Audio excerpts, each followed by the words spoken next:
Aujourd'hui, je vais te donner mes techniques pour arrêter de procrastiner, dans l'ordre du moins efficace au plus efficace. Comme ça, tu sais exactement quoi tester selon ton niveau de flemme. Ranger son espace. La première chose que je fais, c'est ranger mon espace. Je fais un mini reset du bureau, j'enlève 2-3 trucs qui traînent. Et en vrai, c'est tout bête, mais ça marche. Ton cerveau aime les endroits clairs et ordonnés. Et quand ton environnement est propre, t'as moins la sensation de chaos. Donc c'est plus simple de te mettre au travail. Supprimer les distractions. Ensuite, j'élimine toutes les distractions. Je mets mon téléphone loin, je coupe les notifications, je ferme les applis. Le but, c'est de ne pas donner à ton cerveau une raison de fuir la tâche. Parce qu'on procrastine souvent à cause des petites tentations à portée de main. Si tu les retires, ton cerveau a moins d'options et du coup, c'est plus naturel de commencer. Découper les grosses actions en petites étapes. Après ça, je découpe mon travail en plusieurs parties. Plus il y a de parties, plus ça va te paraître simple. Quand t'as un gros devoir, le voir en entier, c'est ultra démotivant, tu te dis que c'est trop dur, que tu vas pas y arriver, et forcément tu procrastines. Alors que si tu coupes en étapes claires, ton cerveau voit ça comme quelque chose de beaucoup plus léger.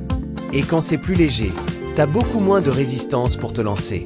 La règle des 5 minutes. Ensuite, j'utilise la règle des 5 minutes. Je me dis que je bosse juste 5 minutes. 5 minutes, c'est assez court pour que tu ne puisses pas dire que t'as la flemme, mais assez long pour que ton cerveau comprenne que t'es en train de commencer.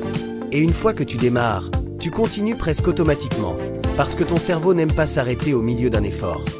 La tâche la plus dure d'abord. À chaque début de journée ou de session de travail, j'attaque la tâche la plus dure en premier. Ça paraît dur, mais c'est l'une des meilleures techniques. Si tu repousses la tâche la plus lourde, tu gardes un stress derrière la tête toute la journée. Mais si tu l'as fait dès le début, tu te débarrasses du plus lourd, et tout le reste devient beaucoup plus simple. Tu travailles plus sereinement. 3 objectifs du jour. Je me fixe aussi 3 objectifs clairs pour la journée. Un principal, un secondaire et un petit bonus. Ça évite de te disperser.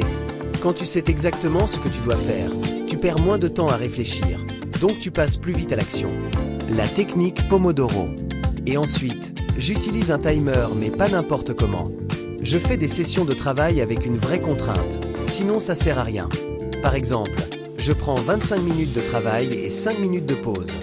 Ou parfois, si j'ai un truc plus long, je fais 50 minutes de travail et 10 minutes de pause. C'est ce qu'on appelle la technique Pomodoro. Le fait d'avoir un temps précis, avec une vraie limite, ça enlève toute la négociation dans ton cerveau. Tu n'as plus à te dire « est-ce que je commence ?» Non, tu lances ton chrono, tu travailles jusqu'à ce qu'il sonne, point. Et bizarrement, tu rentres dans le focus beaucoup plus vite. Voilà, c'était mes techniques pour arrêter de procrastiner. Si t'en retiens au moins une et que tu la fais vraiment, tu vas déjà sentir la différence.